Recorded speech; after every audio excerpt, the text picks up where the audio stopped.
Avancer ça pleine avant. Où est l'argent? Où est l'argent? Sud Radio, la radio du rugby. Bravo. D'ailleurs, j'étais sûr qu'entre gentlemen, les questions d'argent ne se poseraient pas. Ça, c'est mon or. C'est mon or, c'est mon argent. Voilà. Donner de l'argent à un paresseux, c'est donner de l'absinthe à un alcoolique. Vous êtes sur Sud Radio, sur la radio du rugby. Évidemment, Philippe Spanghero est là. Salut Philippe. Salut messieurs. Vous êtes en forme? Comment ça va? Comment? Vous êtes en forme ce soir? Ouais, un peu trop. Tu sais, ça sent la fin du premier bloc de Pro D2.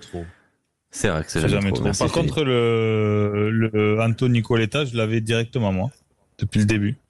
Ah mais tu vois, mais moi c'est dingue, je faisais partie de ceux qui n'avaient jamais fait le rapprochement. Voilà, bon, je m'en excuse à Anthony Coletta.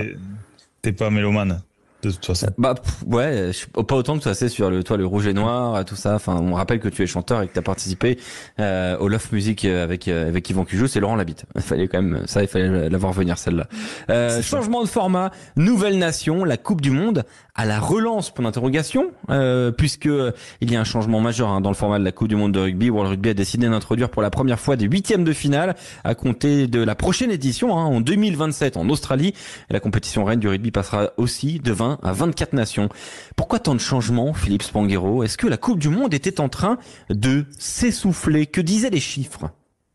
Ah non, les chiffres, ils sont très bons, que ce soit en audience, que ce soit en recettes pour les pays hôtes, que ce soit en recettes pour World Rugby, à part pour la France en 2023, mais du point de vue de World Rugby, ça a été une très grande réussite, un succès d'audience, un succès de spectateurs, de l'argent dépensé et renvoyé à l'économie locale. Non, le vrai sujet, c'est le déploiement du rugby dans le monde. Et donc tout l'enjeu, c'est de savoir comment dans les années qui arrivent, amener de nouvelles nations à grandir et à être compétitives dans cette compétition. Parce que en préparant cette chronique, je regardais par curiosité dans tous les grands sports collectifs du monde à combien de nations se passent les compétitions mondiales, les championnats du monde.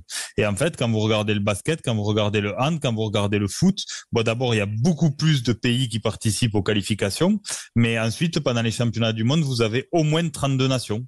Et au rugby, on voit que si on veut exister parmi les grands sports collectifs majeurs dans le monde, 20 nations dans le monde qui peuvent prétendre avoir le niveau pour participer à ce genre de compétition, c'est trop peu.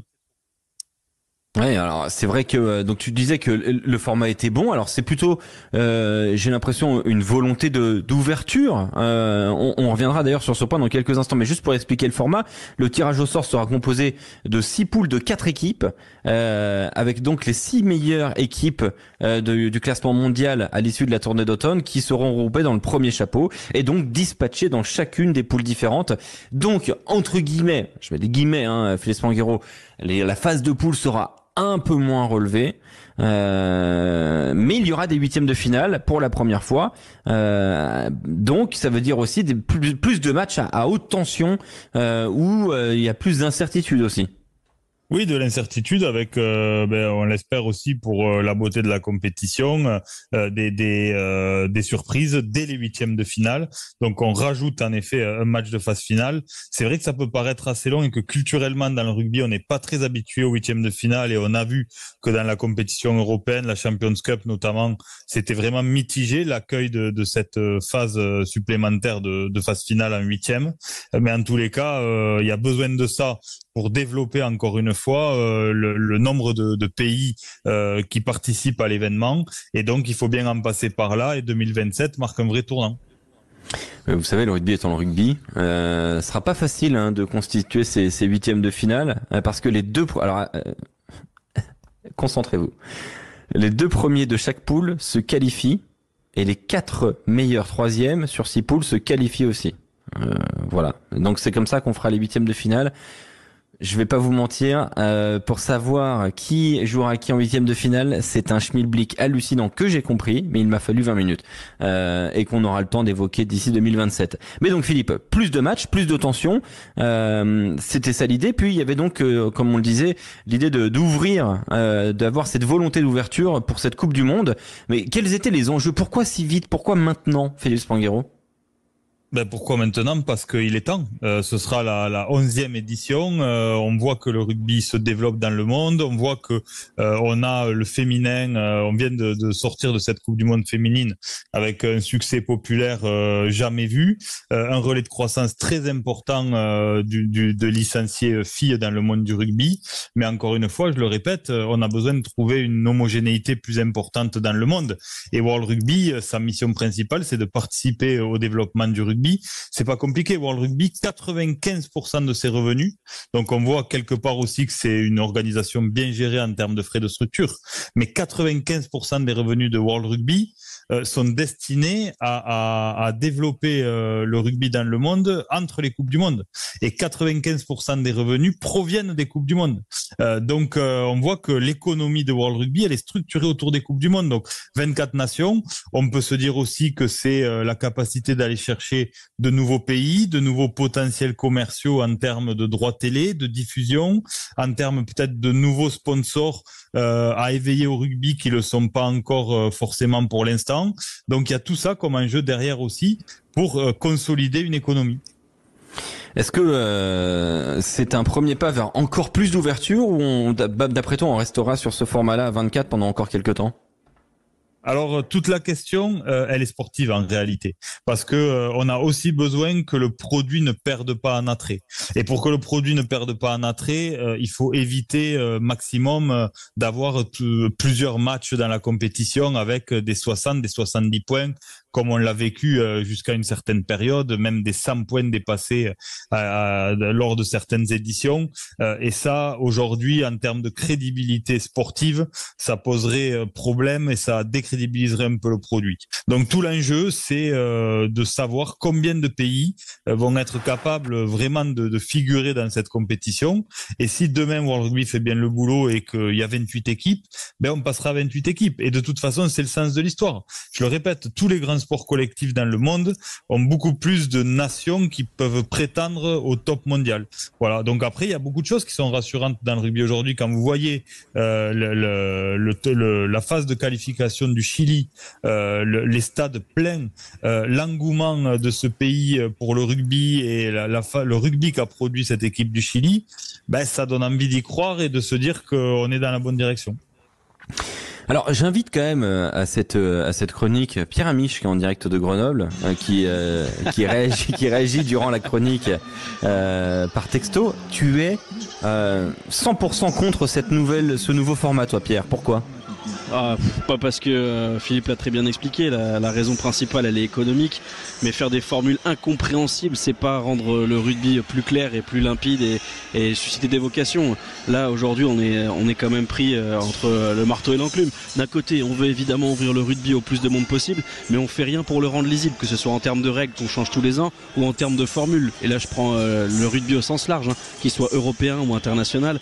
Il n'y a pas une seule fois où le bonus est pareil, il n'y a pas une seule fois où les modes de qualification sont identiques, il n'y a pas une, enfin voilà. Et j'ai toujours un peu de mal avec cet argument, Philippe, qui veut que on cherche à séduire ceux qui n'aiment pas. En gros, on se dit 12 nations au monde, c'est pas assez. Et puis en fait la vocation de World Rugby, c'est qu'on fasse des coupes du monde à 60 comme en foot. Et je suis pas sûr en fait. Je suis pas sûr qu'aller conquérir des nouveaux marchés, c'est pas trahir ceux qui sont déjà là. Je suis pas certain que les Anglais ils se mettent devant la télé pour regarder un Angleterre-Zimbabwe par exemple.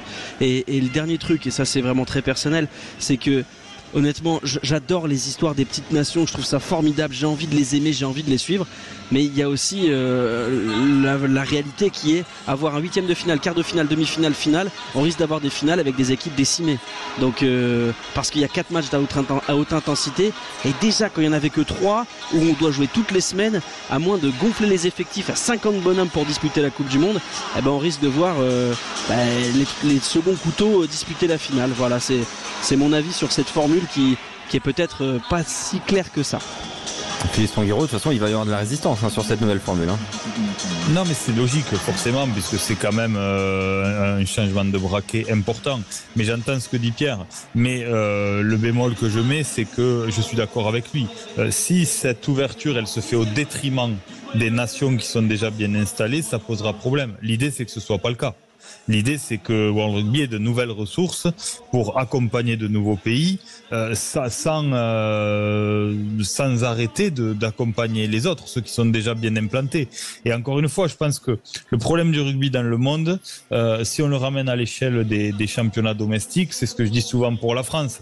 C'est-à-dire que à rester vraiment trop entre nous, le risque c'est d'en crever. Parce qu'il y a beaucoup de sports qui sont attractifs, on a des problématiques à gérer dans le rugby, il y a des sujets importants autour de la santé des joueurs, autour du recrutement de nouveaux licenciés, et donc je trouve que c'est un signal intéressant. Voilà, encore une fois, je le répète, quand je vois l'engouement au Chili pour ce sport, ça fait du bien. Donc la vraie question, c'est combien de pays auront les moyens de structurer leur formation pour être compétitifs assez rapidement. De toute façon, c'est un test grandeur nature.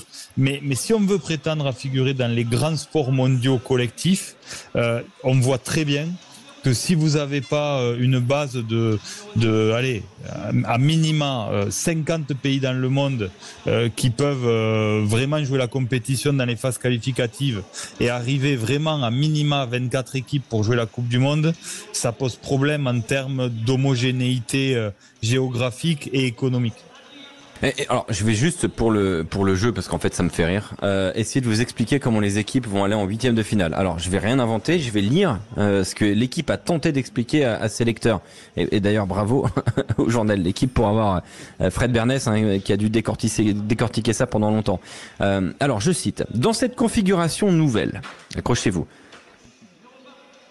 les 2 premiers de chaque poule poursuivront l'aventure en compagnie des 4 meilleurs troisième. C'est ce que je vous disais tout à l'heure. Il y a 6 poules. Vous avez donc les 2 premiers de chaque poule et les 4 meilleurs troisièmes.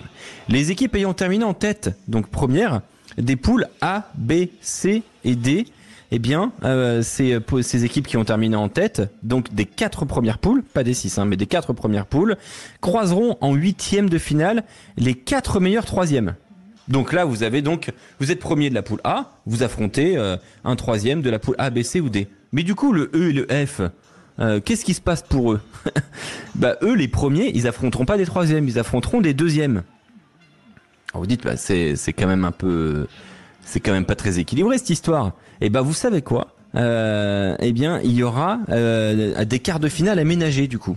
Alors, je vais essayer encore une fois de bien expliquer. Exercice de pure fiction, je cite l'équipe dès les 8e. La France, première de sa poule, pourrait donc croiser l'Australie ou l'Écosse, ou l'Écosse deuxième de la leur. Conscient de cette inégalité de traitement, World Rugby a prévu une forme de compensation. Les premiers de poule devant battre le fer avec des deuxièmes dès les 8e ne pourront pas croiser de premiers en quart de finale, donc raffronteront des deuxièmes. Ça veut dire que si tu as un 8e de finale dur, tu auras un quart facile. Ça n'a aucun sens. Ça n'a aucun sens. Je trouve ça barbare au possible. Je sais pas ce que vous en pensez vous, mais je trouve ça hallucinant. Non mais alors, d'abord je t'ai perdu rapidement dans l'explication, mais en tous les cas, on a évoqué ces problèmes d'organisation de calendrier dans des 8e, dans ce type de poule, dans ce type de format, avec la Champions Cup.